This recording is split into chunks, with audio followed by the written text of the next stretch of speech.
Listen, we are not the only ones obsessed, because there was a whole billboard on Broadway with your face on it. There sure was. I mean, yeah, that was a really, really cool moment. To be on the iconic Nashville sign. How did that is this the first time you've been on the billboard? On a billboard? Not a billboard, but the Nashville sign. It was actually back when we released my EP in the fall. That was the first time. Okay. Yeah. So now at this point, you're a billboard model. Add that to my resume. Add it to the resume, billboard model. How did that all happen, the one on Broadway? So I work with Jackie Stevens over at Creators. Love her. Who doesn't? She's truly the best. Someone who also advocates for women and just literally everybody. She's incredible. But, I actually have a podcast that I record over at Creators. And, she had a really cool collaboration with the guys over at Public Board. Shout out Eric over there. He's great. And, we had El Camino and my face up there. That's so cool. Yeah. And you had something to do with the artwork. I sure did. So I am like a big nerd when it comes to doing branding and, fonts and colors and all of that creative stuff. And I still do a lot of it for myself as an indie artist. And I did my artwork for the EP.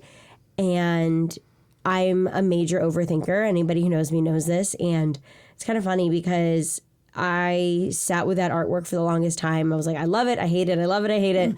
And then, of course, we picked it. And as soon as I sat on the billboard, I was like, okay. That works. Looks pretty good. I'm like this too. Are you like a overthink everything Every person? Single thing possible. Yeah. We're trying to talk, get out of that. Yeah, but it's hard to because it's also your livelihood. Totally. Yeah, so I get that. Yeah. How long have you been working at this? How long have you been in Nashville and doing the music thing?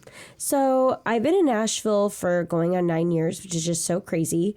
And, time flies. Yeah. But it's a really cliche answer, but I've been doing music my whole life, really. And I came from a very musical background, musical family, and very supportive family, too. And so it's just something I knew I wanted to do at a very young age. Was country music always a thing that you knew you wanted to do?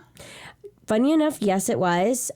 So we grew up in Northern Virginia for a very short, when I was a kid. And our family's originally from Los Angeles and San Diego. And I have cousins that I'm very close with that we all grew up together. And they're in like an indie rock band or post-punk. I just learned what that term was not long ago, and I just felt so uncool. I have a cousin who's a Latin singer and, cousins that are in lighting and entertainment. So we all just were very into music, and we all love very different things, which is like the funniest part about it too. And I think just being in Virginia for, my childhood, I grew up around country music, and I also just have a very deep appreciation of just like, badass females and country. And I was that really cool generation where I got to watch Taylor Swift and Miranda Lambert and Carrie Underwood become the superstars that they are today. Mm-hmm. And I think that's really special. I remember when Carrie won Idol and when, all of that was happening, and I think from a young age, I was like, I want to be do that. I love to write honest songs about my life and things that people can relate to. And I just think with country music, that's the whole point of it.